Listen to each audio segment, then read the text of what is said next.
नमस्कार, राकेश मौर्य का। और आप देख रहे हैं किसान सेवा चैनल, यानी कि किसानों का अपना चैनल।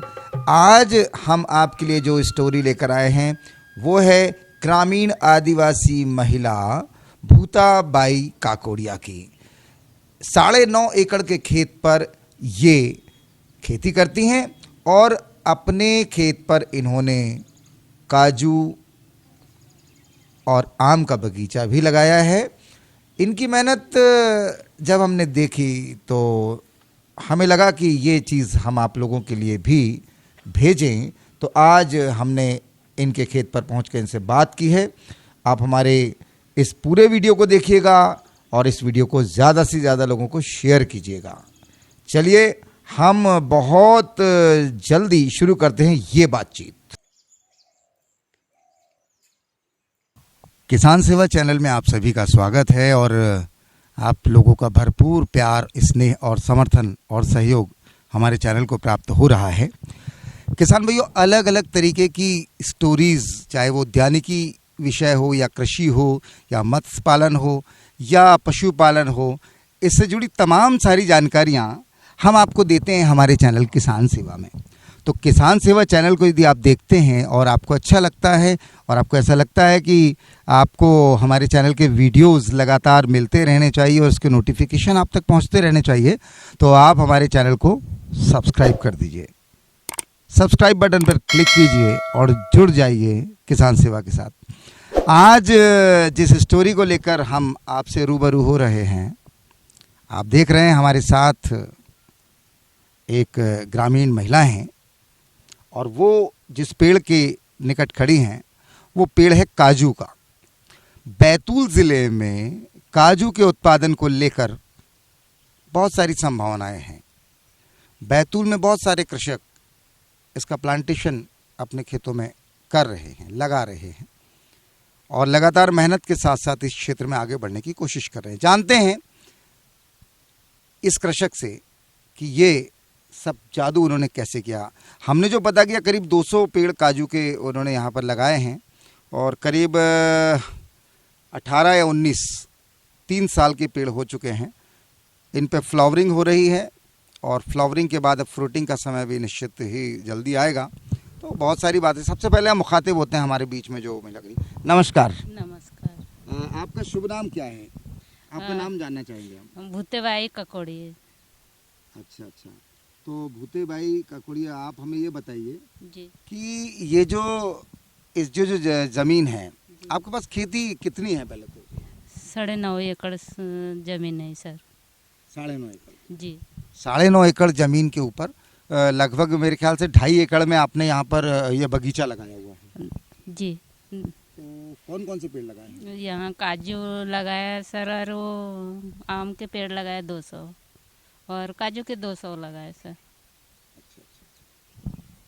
कैसे आपने इसका रोपण किया, थोड़ा सा बताइए हमारे दर्शकों को। सर पहले तो लगाए समय हमने गड्ढा खोदा, उसके बाद में गोबर खाद डाले और यूरिया DAP और पोटास वगैरह डाल दिए। उसके बाद में लगा दिए। उसके बाद में बाल्टी में पानी डाले थोड़ा बड़ा होने के बाद, फिर उसके बाद में ड्रिप लगा दिया। ड्रिप के द्वारा पानी दे दिया हमने सर। अच्छा, तो इस तरीके से आपने लगाया। सबसे जब शुरुआत में आपने इसको लगाया तब तो बहुत ज़्यादा देखभाल की आवश्यकता रहती होगी। बहुत देखभाल रहता सर उसमें। भाई उसको बहुत पानी डालना पड़ता है। 3 दिन के 2 दिन के बाढ़ में बिल्कुल पानी डालना पड़ता है। फिर उसके बाद में थोड़ा बड़ा हो गया, उसके बाद में फिर तो ड्रिप लगा दिया हमने।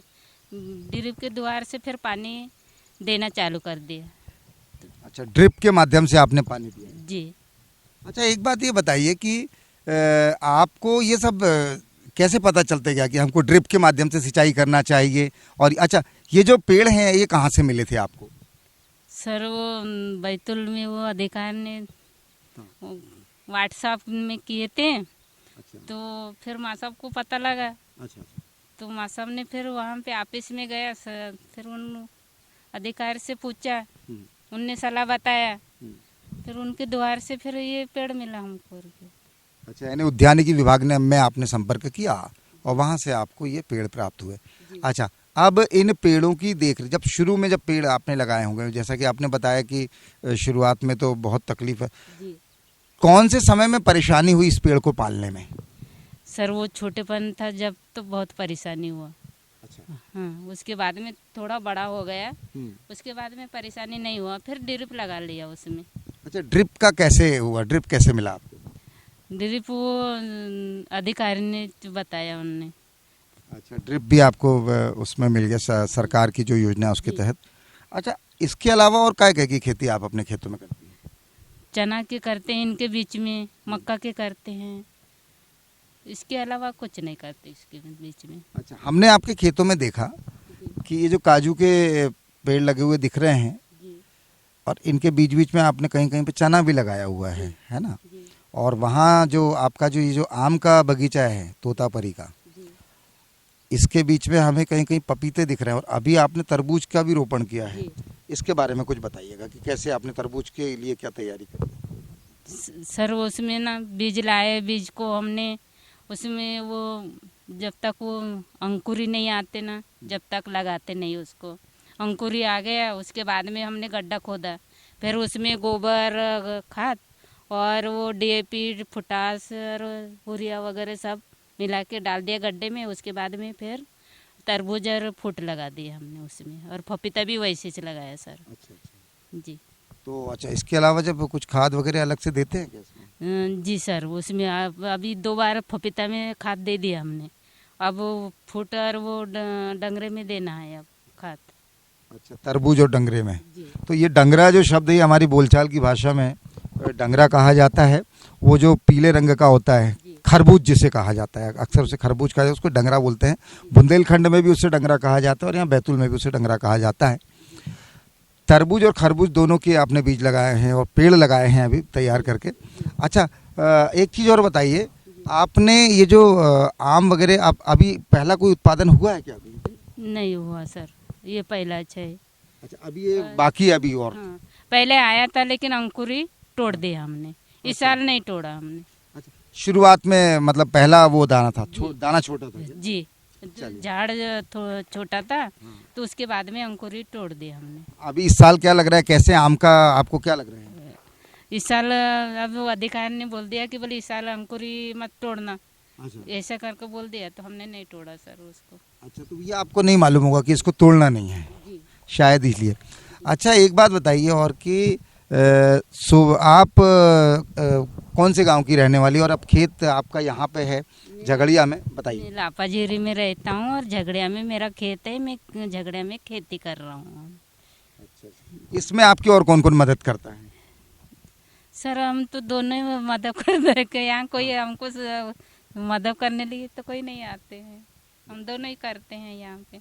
मजदूर लगा लेते थोड़े बहुत, भाई 1-2 दिन तक ऐसे।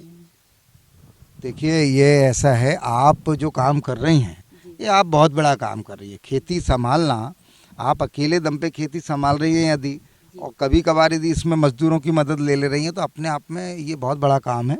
और ये शायद आपको पता नहीं है कि आप कितना बड़ा काम कर रही है। हमारे दर्शक इस बात को समझते होंगे कि एक महिला होने के बाद इस खेत पर पूरे टाइम रहना और इन पेड़ों को पालना और अपनी खेती को संभालना बड़ा काम होता है। जी जी। क्या कहना चाहेंगे आप हमारे दर्शकों को कि खेती की जा सकती है? अब कोई भी खेत में कुछ भी लगाएंगे तो मेहनत करेंगे तो जब भी फल मिलेगा। अब ये खेती में भी बोएंगे तो अपन उसको भी अपन नींदाई खोदाई करेंगे, उसके बाद में फल मिलेगा अपन को। ऐसा है सर, वो ऐसा पौधा का भी है, उसमें भी अपन नींदाई खोदाई करेंगे, पानी देंगे उसको, इसे फिर उसके बाद में अपन को फल देगा वो। ऐसा है। आपके परिवार के बारे में हम कुछ बात करेंगे, है ना? आपके परिवार में कौन कौन है? मेरे परिवार में 5 जने हैं सर, 2 बच्चे हैं, हम 3 जने हैं। बच्चे कितने बड़े हैं? बच्चे कॉलेज कर रहे हैं। अच्छा, आप उनको पढ़ा रही हैं, कौन कौन सी क्लास में है, कुछ बता पाएंगे आप? एक डॉक्टरनी कोर्स कर रहा है, एक गुड्डू अभी 12वीं में है अभी। अच्छा, कभी उनसे बोलते हैं कि खेत पे चलो? बोलते हैं सर, लेकिन आते नहीं, अभी आए थे चले गए उन लोग। अच्छा अच्छा अच्छा, यानी आप गुड़िया फिर दूर रहता है, यहाँ बच्चे रहते ही नहीं ना, तो कहाँ से लाएंगे बच्चे उनको। नहीं, सही बात है जी। अच्छा अच्छा, और आपके जो वो हैं अ, वो टीचर हैं शायद। जी अच्छा, वो टीचर तो वो चले जाते सुबह 9 बजे ड्यूटी, शाम को 5 बजे आते सर वो। जी चलिए, बहुत अच्छा लगा आपसे बात करके। और दर्शकों, ये बड़े हौसले की बात है कि बच्चों को पढ़ाना, डॉक्टरी की पढ़ाई कराना और उन्हें उच्च शिक्षा प्राप्त करवाना, और खुद पूरे टाइम अपने घर से दूर अपने खेत पर रहना, ये वास्तव में हिम्मत का काम है। और आप देख रहे हैं हमारे साथ ये जो महिला खड़ी है, इनसे आपने बहुत सारी बातें इनकी सुनी हैं। निश्चित रूप से ये हैं रियल हीरो समाज के, जो हम लोगों को कुछ रास्ता दिखाते हैं। और खेती में बहुत सारी चीज़ें निश्चित नहीं होती, अनिश्चितता भरी होती हैं। हमने फसल बो दी, उसके बाद क्या होता है, प्राकृतिक आपदा आ जाए, या हो सकता है कि कोई कीट प्रकोप आ जाए, या कोई ऐसी भी चीज़ हो जाए जिससे उत्पादन नहीं मिला। ऐसी विषमताओं से भी सामना करना पड़ता है। तो आज हमने इनके खेत पर आके जो देखा है कि बढ़िया काजू के पेड़ लगे हैं, और उम्मीद करते हैं, हमारी शुभकामनाएं भी आपके लिए कि आपका बहुत अच्छा उत्पादन हो और आप अपने इस कृषि के कार्य में, उद्यानिकी के कार्य में बहुत आगे बढ़ें। आपका बहुत बहुत धन्यवाद।